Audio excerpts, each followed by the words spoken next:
Hello everyone, welcome to another vlog of Parenting Goals. I am Disha, hope you are doing good.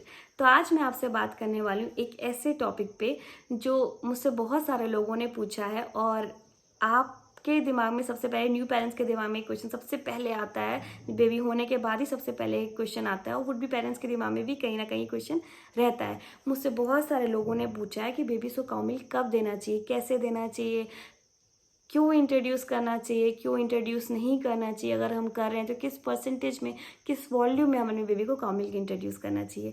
तो आज का मेरा vlog completely cow milk के ऊपर है, complete guide of cow milk है कि बेबीज़ के लिए हमें अपने बेबी को काउ मिल्क कब देना चाहिए। तो आप, मेरी रिक्वेस्ट है कि मेरे वीडियो को एंड तक आप ज़रूर देखिएगा। आपको आपकी सारी क्वेरी के आंसर आज मेरे वीडियो में मिल जाएगा। उससे पहले अगर आपने अभी तक मेरे चैनल को सब्सक्राइब नहीं किया तो please subscribe to my channel and don't forget to click bell icon to see the notification my latest video. तो जैसे मैंने आपको अभी बताया कि मेरा आज का वीडियो कम्प्लीटली काउ मिल्क के ऊपर है, कंप्लीट गाइड है काउ मिल्क के ऊपर, बेबीज़ के लिए काउ मिल्क हमें देना चाहिए कि नहीं देना चाहिए। तो सबसे पहले मैं आपसे शुरू करना चाहूँगी कि हमें ऐसा क्यों कहा जाता है कि बेबीज़ के लिए काउ मिल्क बहुत अच्छा है, काउ मिल्क में क्या क्या कंटेंट होते हैं। मैं सबसे पहले आपको ये बताना चाहूँगी। स्पेशली इंडियन फैमिली में काउ मिल्क को बहुत ऊपर रखा गया है, वरदान माना गया है और काउ मिल्क में काफ़ी न्यूट्रिशन होते हैं, काफ़ी काउ मिल्क की न्यूट्रिशन वैल्यू सबसे ऊपर होती है, सबसे ज़्यादा होती है।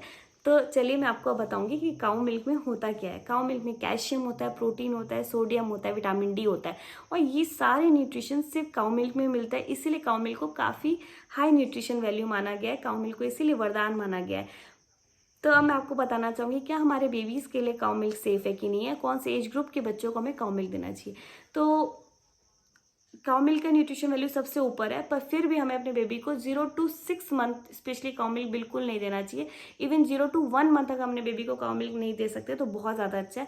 हमें अपने बेबी को 0 to 1 ईयर तक काउ मिल्क बिल्कुल नहीं देना चाहिए। अब आप मुझसे कहेंगे कि अगर काउ मिल्क में इतने सारे न्यूट्रिशन है तो हम अपने बेबी को क्यों नहीं देना चाहिए।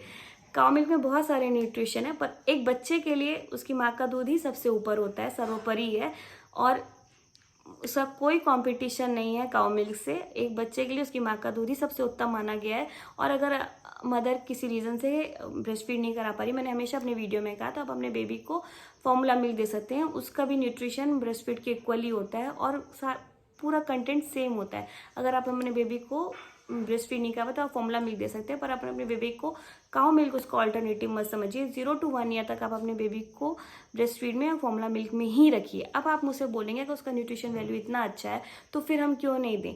तो मैं आपको बताना चाहूँगी कि हमें अपने बेबी को काउ मिल्क क्यों नहीं देना चाहिए।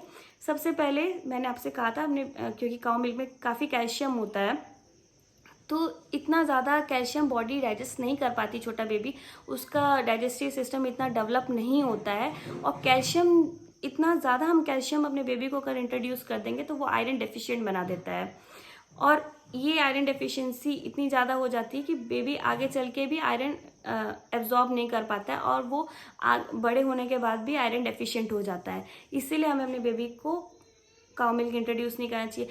उसके सोडियम इतना ज़्यादा होता है काउ मिल्क में कि बच्चे का अभी डाइजेस्टिव सिस्टम इतना बना नहीं होता, उसकी body day by day grow कर रही होती है और वो किडनी में एकदम इफेक्ट मारता है और किडनी बेबी की वीक हो जाती है शुरू से ही। और जब आप स्टार्टिंग में कोई चीज़ वीक हो जाएगी तो वो आगे चल के भी बच्चों के लिए प्रॉब्लम हो जाएगी और बड़े होने के बाद भी प्रॉब्लम हो जाएगी।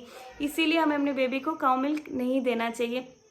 काउ मिल्क में इतना ज़्यादा प्रोटीन होता है कि बेबी का डाइजेस्टिव सिस्टम अभी बना नहीं होता है और वो प्रोटीन डाइजेस्ट नहीं कर पाता है और उसका डाइजेस्टिव सिस्टम हमेशा के लिए ख़राब हो जाता है। यही सब रीज़न है, इसीलिए हमने बेबी को काउ मिल्क नहीं देना चाहिए, क्योंकि ये इतना हाई सोर्स होता है उसमें कैल्शियम, आयरन, प्रोटीन, जो कि बेबी को आयरन डेफिशिएंट बना देता है, डाइजेस्टिव सिस्टम ख़राब कर देता है, उनकी किडनी में इफेक्ट कर देता है। इसीलिए हमें बेबी को काउ मिल्क इंट्रोड्यूस नहीं करना चाहिए। पर बहुत सारे जगह ये सबको प्रॉब्लम होती है क्योंकि फॉर्मूला मिल्क काफ़ी महंगा आता है, काफ़ी कॉस्टली आता है। जो मदर्स ब्रेस्ट फीड नहीं करा पा रही उनके लिए काफ़ी चैलेंज आता है, इसलिए वो कहती है कि हम अपने बेबी को काउ मिल्क इंट्रोड्यूस कर दें। फिर भी मैं आपसे यही एडवाइस करूंगी कि 1 ईयर तक आप रुक जाइए, अपने बेबी को काउ मिल्क इंट्रोड्यूस मत करिए। आफ्टर 1 ईयर आप अपने बेबी को काउ मिल्क इंट्रोड्यूस कर सकते हैं। अब आप मुझसे बोलेंगे किस वॉल्यूम में अपने बेबी को काउ मिल्क इंट्रोड्यूस करें। तो जैसे आप फॉर्मूला मिल्क थोड़ा 1:3 के रेशियो में लेते हो, थोड़ा फॉर्मूला मिल्क का पाउडर लेते हो, उसमें वाटर मिलाते हो, उसी रेशियो में आप अपने बेबी को काउ मिल्क इंट्रोड्यूस कर सकते हो। जो मदर ब्रेस्ट फीड कर रहे हैं वो तीसरा हिस्सा ब्रेस्ट फीड लें और 1/4 हिस्सा थोड़ा सा काउ मिल्क लें और 1/3 आप काउ मिल्क लीजिए और तीसरा हिस्सा आप ब्रेस्ट फीड लीजिए। अगर ब्रेस्ट फीड नहीं है तो आप पानी से उसको रिप्लेस कर सकते हैं। थोड़ा सा हिस्सा काऊ मिल्क का लीजिए और तीसरा हिस्सा आप पानी का लीजिए, क्योंकि माँ का दूध पतला होता है तो बेबी डाइजेस्ट भी इजीली कर लेगा। और धीरे धीरे करके आप इसको कम्प्लीटली काऊ मिल्क में ले आइएगा। थोड़ा थोड़ा वॉल्यूम आप काऊ मिल्क का बढ़ाते जाइएगा, पानी का वॉल्यूम कम करते जाइएगा और कम्प्लीटली आप काउ मिल्क में ऐसे अपने बच्चों को ला सकते हैं आफ्टर 1 ईयर। और अगर आप रुक सकते हैं तो 2 ईयर तक आप कम्प्लीटली रुक जाइए, क्योंकि मैं अपना एक पर्सनल एक्सपीरियंस आपसे शेयर करना चाहती हूँ। शुरू में मुझसे मेरे पीडियाट्रिशियन ने कहा था 0 to 6 मंथ तक अपने बेबी को ब्रेस्ट फीड में रखना, काउ मिल्क मत देना। मैंने सेम फॉलो किया। 6 मंथ के बाद फिर मैं अपने पीडियाट्रिशियन के पास गई, उसने मुझे फिर मना कर दिया कि नहीं, बेबी को नहीं देना है। सेम 1 ईयर के बाद जब बर्थडे जब मैं उसको वैक्सीनेशन के लिए गई तो मेरे पीडियाट्रिशियन ने कहा कि नहीं, आप अगर रुक सकते हो तो 2 ईयर्स तक रुक जाइए। फिर मैंने इस टॉपिक में काफ़ी रिसर्च की और मैंने यही पढ़ा कि 0 to 2 ईयर्स तक तो हमारे बेबी को काउ मिल्क इंट्रोड्यूस नहीं करना चाहिए। फिर भी अगर आप करना चाहते हैं, क्योंकि काउ मिल्क फॉर्मूला मिल्क काफ़ी एक्सपेंसिव होता है और कुछ मदर्स जो वर्किंग होती हैं वो नहीं करा पा रही होती हैं ब्रेस्ट फीड, उनको लगता है कि काउ मिल्क अच्छा ऑप्शन है, हम इंट्रोड्यूस कर सकते हैं। तो आप जैसे मैंने बताया 1/3 हिस्सा आप काउ मिल्क का लीजिएगा, बाकी आप वाटर लीजिएगा। ऐसे करते करते आप अपने बेबी को काउ मिल्क में ला सकते हैं।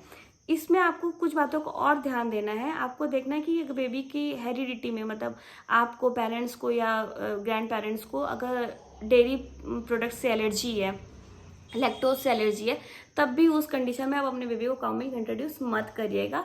धीरे धीरे करके आप इंट्रोड्यूस करेंगे तब उनको कोई इशू नहीं होगा। तो ये सब बातों का आपको ध्यान रखना है काउ मिल्क इंट्रोड्यूस करने से पहले। और इससे रिलेटेड अगर अब आप मुझसे एक चीज़ मैं बताना भूल गई, वो मैं आपको बताना चाहूँगी। आप मुझसे कहेंगे कि अगर काउ मिल्क में जैसे वीनिंग स्टार्ट करते हैं, जब हम बेबी को सॉलिड इंट्रोड्यूस करते हैं, उस समय आपके दिमाग में आता है कि अगर इसमें इतना ज़्यादा कैल्शियम है या प्रोटीन है तो थोड़ा थोड़ा अमाउंट में हम दे सकते हैं। उस कंडीशन में आप बेबी को काउ मिल्क मत इंट्रोड्यूस करिएगा। उसके काफ़ी ऑल्टरनेटिव हैं, चीज़ है, योगर्ट है, दही है, ये सब में भी कैल्शियम प्रोटीन होता है जो कि आपके बेबी के लिए बहुत अच्छा है, क्योंकि 6 मंथ के बाद बेबी को काफ़ी ज़्यादा प्रोटीन की, कैल्शियम की, न्यूट्रिशन की ज़रूरत पड़ रही होती है। इसीलिए में कहा जाता था काउ मिल्क इंट्रोड्यूस कर दो। बट उस कंडीशन में आप अपने बेबी को बटर, वाइट बटर दे सकते हो घर का, या योगर्ट दे सकते हो, कैल्शियम दे सकते हो, कैल्शियम के लिए चीज़ दे सकते हो, कर्ड दे सकते हो। ये सारे ऑल्टरनेटिव्स हैं काउ मिल्क के, आप अपने बेबी को ये भी इंट्रोड्यूस कर सकते हैं। तो मेरा पर्सनल सजेशन ये है कि आप अपने बेबी को अगर काउ मिल्क इंट्रोड्यूस करने के लिए सोच रहे हैं तो 2 ईयर के बाद सोचिए। अगर आपको पहले इंट्रोड्यूस करना है तो जैसा कि मैंने आपको बताया, 1/3 हिस्सा लेके धीरे धीरे करके आप कंप्लीट काउ मिल्क में ला सकते हैं अपने बेबी को। तो आई होप आपको आपकी जितनी भी क्वेरी होगी आज काउ मिल्क से रिलेटेड वो सॉल्व हो गई होगी। अगर आपकी अभी भी कोई क्वेरी है तो आप मुझसे कमेंट बॉक्स में कमेंट करके पूछ सकते हैं। आप क्या आपका कोई सजेशन है तो आप वो भी ज़रूर कमेंट करिएगा, क्योंकि ओवर द कम्युनिटी, जितनी भी पेरेंटहुड की कम्युनिटी है, उनके लिए काफ़ी हेल्पफुल हो जाएगा। तो आई होप आपको आज मेरा वीडियो पसंद आया हो, तो प्लीज़ लाइक करिएगा। और आपको लगता है मेरा वीडियो किसी के लिए यूज़फुल है, उससे आप शेयर कर सकते हैं। और मेरे चैनल को सब्सक्राइब करना मत भूलिएगा, बेल आइकन को क्लिक जरूर करिएगा। मेरे सारे वीडियो का नोटिफिकेशन आपको वहाँ से मिल जाएगा। तो चलिए अब मैं आपसे मिलती हूँ अपने नेक्स्ट व्लॉग के साथ। तब तक के लिए बाय बाय।